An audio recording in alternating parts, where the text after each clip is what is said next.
All right, so we are recording, and then I'll just introduce myself again. So my name is Andrea Chapin. I am a registered dietitian, exercise physiologist, and everybody's co-member at NXPT. And my kind of nutrition and food philosophy is that food is fuel, and food fuels us and nourishes us in order for us to be able to do everything in our lives, from going to the gym, being there, showing up for our family members, being healthy, being able to do all the things that we want to do in our lives. And ultimately, food is fueling our bodies to do all those things. Food should never be a reward, or food should never be punishment. I feel strongly about those two things. So food is fuel. That's all it is. It should never be a reward. It should never be punishment. And that's kind of my outlook. In the gym, I'm always trying to get stronger, get fitter, get faster. I'm never trying to be, smaller and restrict and things like that. So those are just kind of my own philosophies and outlooks. So you'll hear me when I'm talking about food and working out. Those are just kind of that's kind of my mindset. So when it comes to nutrition, we have the next 6 weeks to kind of work on things. And what I encourage everybody to do is just start small and to do things that, week by week, you can kind of add on to. That way, by the end of 6 weeks, even if you just pick one thing per week to work on, 1 week drinking more water, the next week, making sure that you're having a vegetable for days of the week. By the end of the 6 weeks, you'll have an addition, you'll have 6 new habits that you have built on and been able to put into practice for 6 weeks. So just think of small things that you can change. There's no need to, completely try to do everything new at once, because then you're more likely to not be able to maintain all those changes that you're making. So try to do things that are kind of smaller that you can build on. With nutrition, you want to look at your environment. So a good place to start is in your own home and in your own kitchen. And you want to be able to set yourself up for success. So it's summertime, but you want to do a little maybe spring cleaning in your kitchen. And so go through your kitchen and go through your refrigerator and just toss things out that, are of course either expired or not good anymore, or if you just have decided that you're not going to eat that anymore, just go through your fridge, go through your cupboards, and just throw things away, clean out some space. And then you can kind of just have this good clean slate that you're starting from to, go to the grocery store, get nourishing foods and stock those in your home. Our food environment that we are, our kitchen and also where you're eating are all these visual things all play into the choices that we make surrounding food.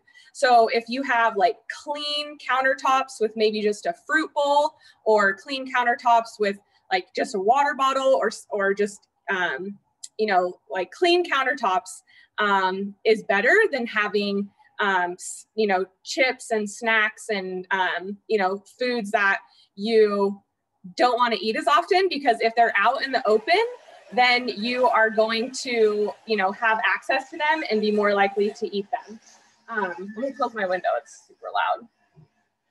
Okay, sorry. Hopefully you guys can still hear me. My neighbor's doing yard work. Okay, so start with your food environment. Look in your kitchen, clean things out, put things away. You want to put you want to do this in your favor. So you want to put the things out in your visibility that you want to be eating, like fruit and, drinking, having your water out and things like that. And then the same thing in your refrigerator. You want the things that you want to be eating, the first thing you see that are easy to grab. You want to put fruits, vegetables, healthy proteins, things in clear containers so you can see them. And you want to put kind of out of sight, out of mind, things that you want to eat less often in the back, in higher cupboards, in darker containers, so you're not seeing those all the time. So setting up your kitchen, setting up your fridge kind of for success is one thing that you can actually start tonight. When we get off of this call, you can just go walk around and see what is your food environment at your home? What is it like, and how can you improve it? So I would start there. And then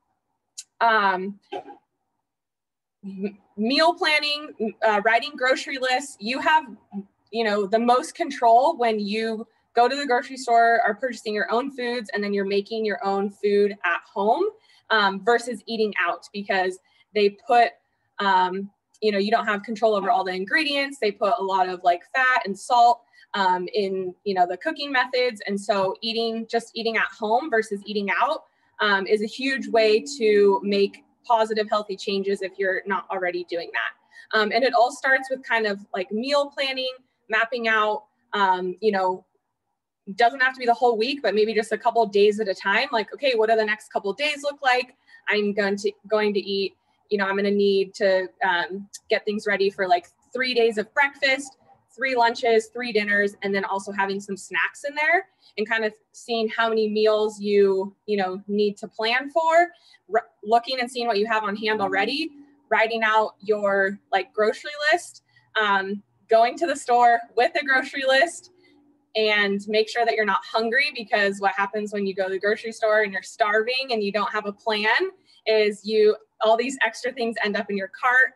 Or for those of you that have kids, all these extra things end up in your cart. And so you want to make sure that you are going to the grocery store with a plan, and you're sticking to only getting those things that you have on your list.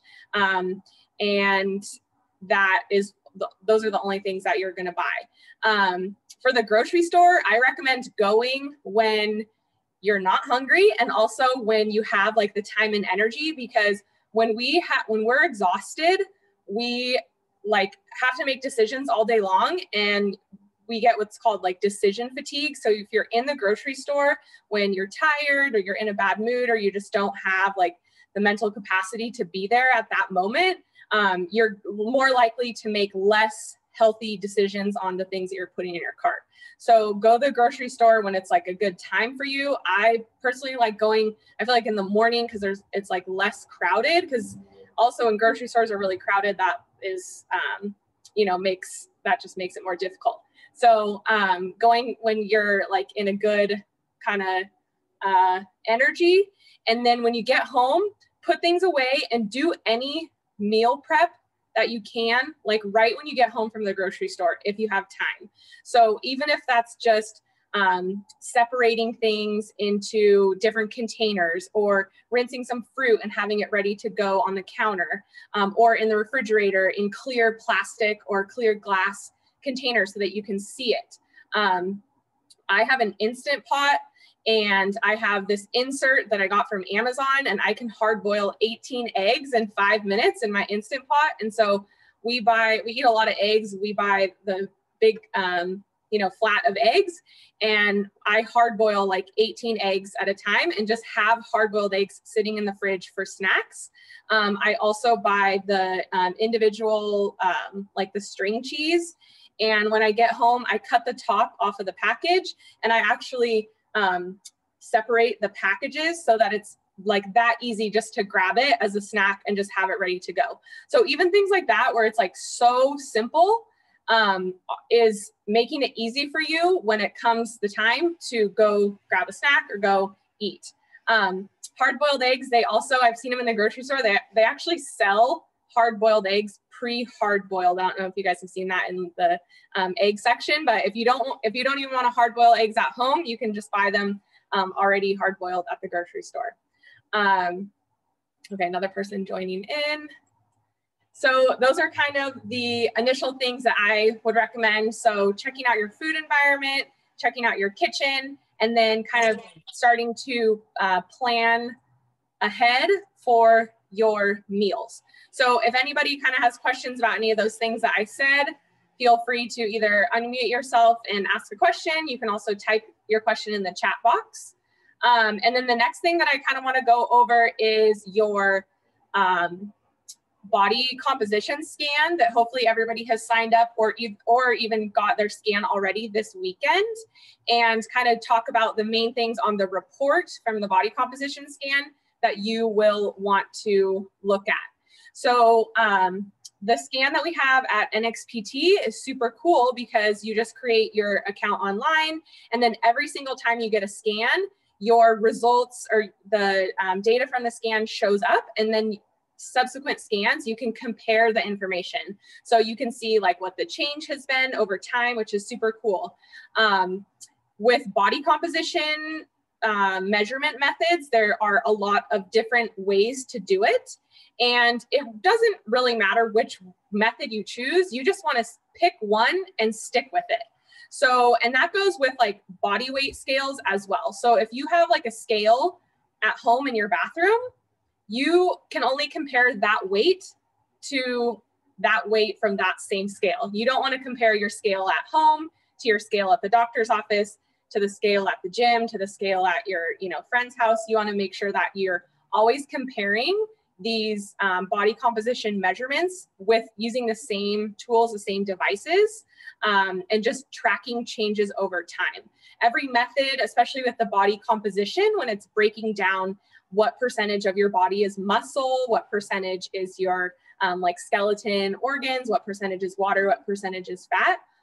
There's different methods to do that, and all of them have inherent error associated with them. So all you can do is just pick one method, like the scanner at the gym, and stick with it and track your changes over time. So getting your scan now at the beginning of these 6 weeks, and then again in 6 weeks, having the scan, try to have it the same time of day, and try to kind of keep everything that you can the same. That way you can really assess the changes between the scans to be able to see real differences. So I'm gonna close my other window.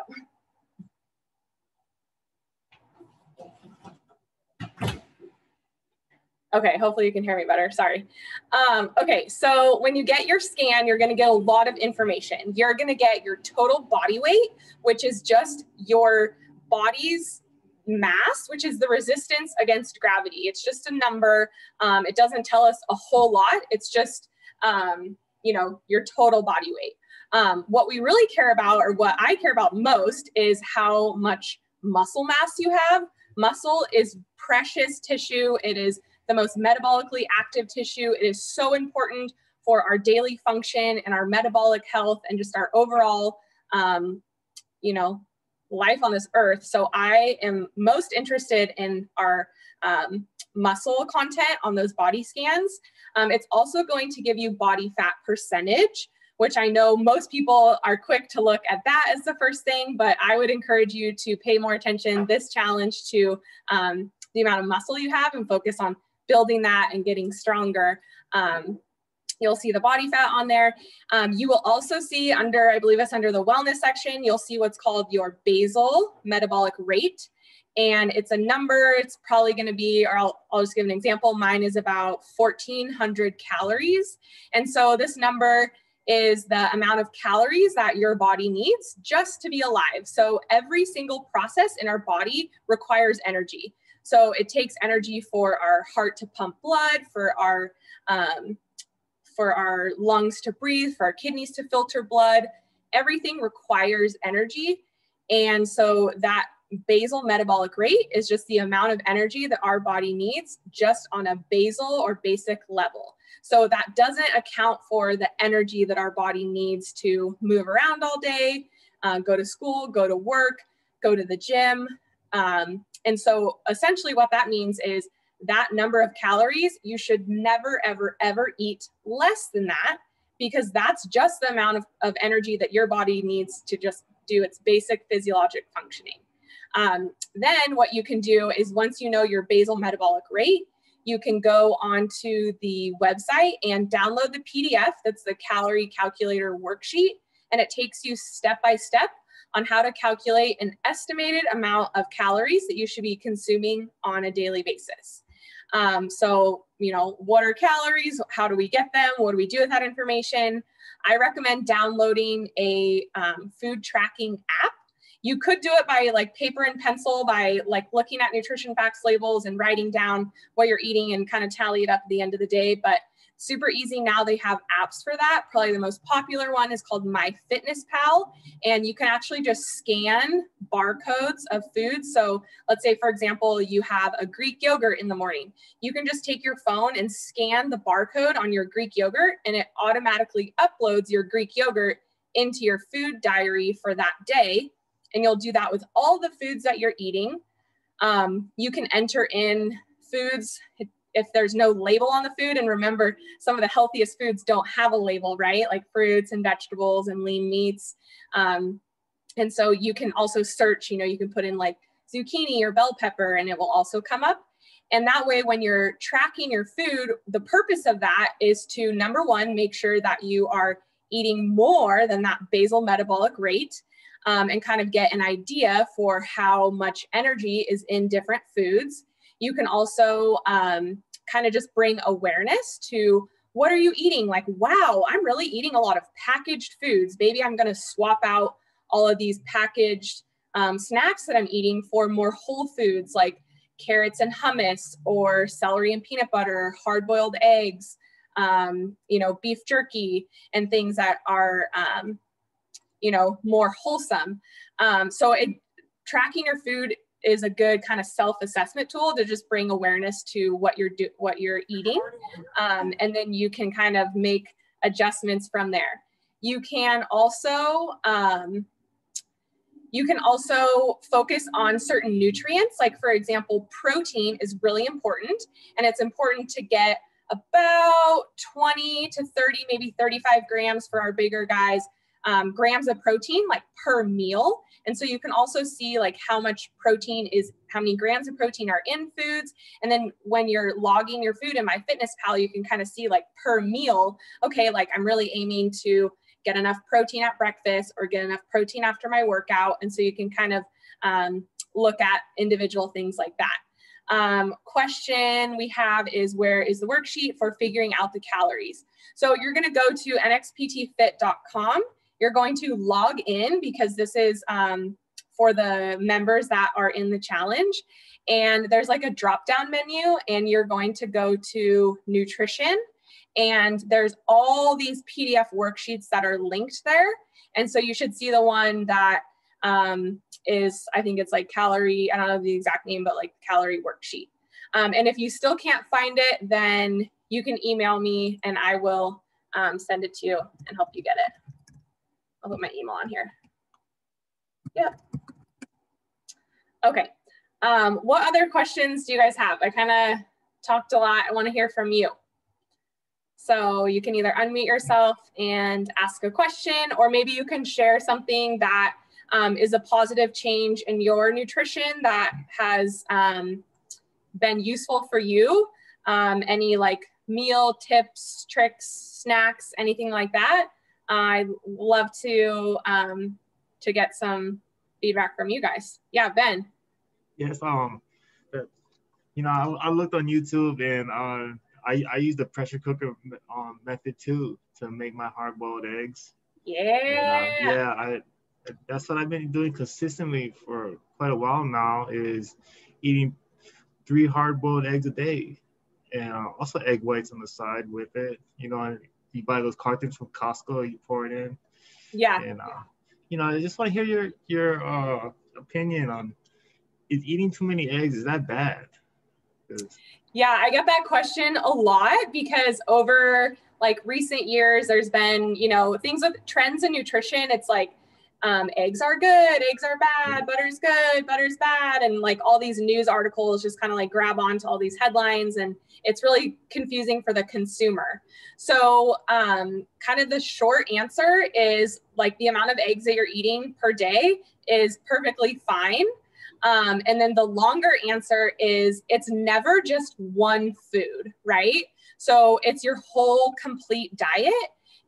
If you are, besides eating, you know, three eggs a day, or however many eggs that you're eating, if the rest of your diet is like only bacon and butter and soda, then, you know, your like labs and your blood pressure and your, you know, your health is going to reflect that, but that's like your whole diet, right? Or if you're eating as many eggs a day as you're eating now, and the rest of your diet is other lean proteins like fish and poultry and lean beef and fruits and vegetables and whole grains, and you're exercising, like it's more like the whole picture rather than like just one food. Like I always tell people, like one milkshake and French fries, you know, meal from In-N-Out Burger doesn't make you unhealthy, just like one salad doesn't make you healthy, right? So it's not just like one thing. It's like, what is your whole diet and what are you doing every day over time for like long periods of time? That's like really what determines your health. Yeah. I see. Yeah. Another oh, yeah. I'm sorry. Go ahead.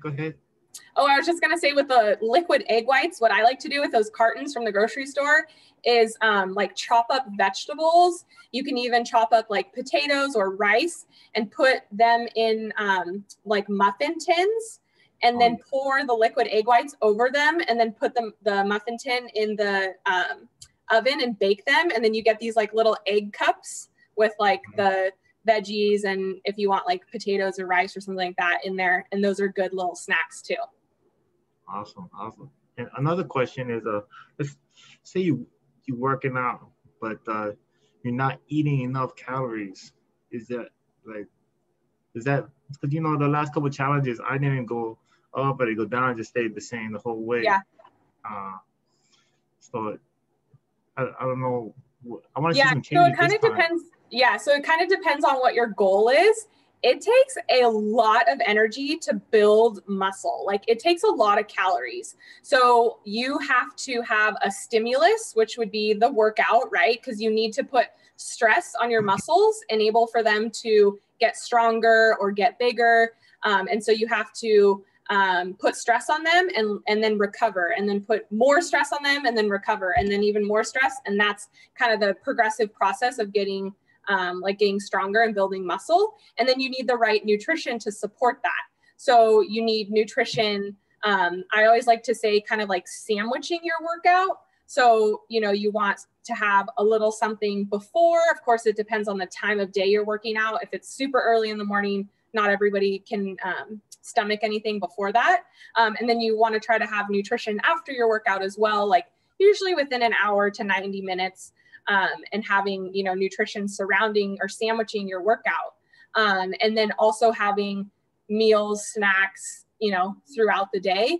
And it does take a lot if you're trying to like put on muscle or get stronger. It takes a lot of nutrition, and sometimes you have to either eat more than you're used to or get creative and do things like adding more like liquid calories that don't necessarily fill you up, but you're getting the extra energy that you need, which on the flip side, if people are trying to lose weight, an easy way to cut calories is to not drink them and not drink liquid calories. If you're trying to put on weight, put on muscle, that is a strategy.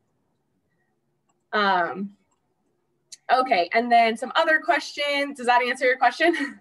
Yes, thank you. Yeah. Okay, yeah, of course. Okay, some other questions are like specific diets or specific foods for different like areas of your body. And so there's not really any one particular food or one particular exercise that will like spot reduce fat in different areas of your body. So we kind of see that on maybe the magazine covers at the grocery store, or you see it when you're scrolling social media, that you can like spot reduce like, you know, the areas on your arms or the areas on your stomach. But really the best thing to do is just consistently show up to the gym and go through the workouts, the exercises and the things that are going to burn the most calories and help to facilitate a energy deficit so that you can lose weight are compound movements that use large muscle groups. So things like that we do every day, right? Burpees, squats, deadlifts, anything that uses like multiple muscle groups and the biggest muscle groups. So our largest muscles are in our legs and are in our like trunk and our core. And so basically all the exercises that you do at NXPT are utilizing those big muscle groups, doing compound movements, which is going to help burn a lot of calories and going to help you lose weight. In terms of food, I always like to say, like, focus on what you should be eating rather than what you should be restricting. Because if you're just focusing on the good stuff, what you should be adding to your diet, then there's not going to be room for much else, right? So focus on lean protein, fruits, vegetables, whole grains, drinking enough water, also getting enough sleep is important, and then limiting things like alcohol and things like added sugar and candy and fried foods and those things. So focusing on the good stuff, and then there won't be any room for all the other stuff, will just help you in general to support your workouts and just really feel good. But that's a long answer for the short question, but there's not really a specific workout or one specific food that can help certain areas of your body. It's like a whole body thing. Okay, calculator is not on the website. Okay, we have 10 minutes left. So after the call, I'm gonna look on the website. I don't wanna pull it up right now because we only have a few more moments left. And I will make sure that that calorie worksheet is on there. If it's not, I'll talk to Dan and we'll get something up there for you guys. Okay, in our last couple minutes here, what other questions does anybody have for me? You can type it in the chat box, or you can just unmute yourself and ask your question. I also don't really recommend any specific type of diet. I think that, diet can be used, the word diet can kind of be used in two ways, right? It's kind of like the word sale, like something can be on sale and then something could be like for sale, right? So diet's kind of the same thing. Like the word diet, how I see it, is just kind of used to describe like our eating pattern, like the typical things that you eat every day. Versus like going on a diet is something that is like restrictive and someone's in the waiting room. Okay. Something that is like restrictive and usually short term. I like to say that people that go on a diet usually go off of a diet eventually. And so kind of my philosophy and what I like recommend and teach is really like learning how to eat, learning how to fuel your body, learning habits that you can carry out day after day that are going to serve you, serve your, family, and really just kind of, again, goes back to like fueling your body and eating to do the thing, enable your body to do the things that you love to do and be there for your family. So there's not a diet that I like recommend, like name brand or anything. Most of those are just trying to get your money for a short amount of time, and then all you've lost after 30 days is $100 or whatever you paid for the diet. So I just promote like normal, healthy eating, trying to, learn what foods fuel your body and what you like to eat. Super important. Okay, so cheat days. So another one of my little sayings is that eating isn't cheating, and your metabolism doesn't know what day of the week it is. So a lot of times people will eat very low amounts of calories Monday through Friday, then the weekend comes around and they have social events and they're starving because they have been starving themselves all week. And so then on the weekend, they'll eat a ton of calories, they'll drink alcohol, they'll eat, way more calories, maybe double or triple the calories that they did during the week. And really, if you even it out or average it out over the whole week, you're not really in an energy deficit. And so if you're trying to lose weight, you probably won't, because even though you're under eating on the weekdays, you're overeating on the weekends. And if you average that all out, you're still above the, amount that you need to lose weight.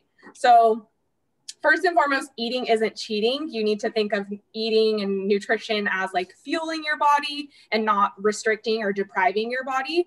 And then I don't think you should need cheat days, because you shouldn't be that. To me, that's like too extreme, where you're like being too overly restrictive that you need to overindulge. And again, like food should not be punishment or reward.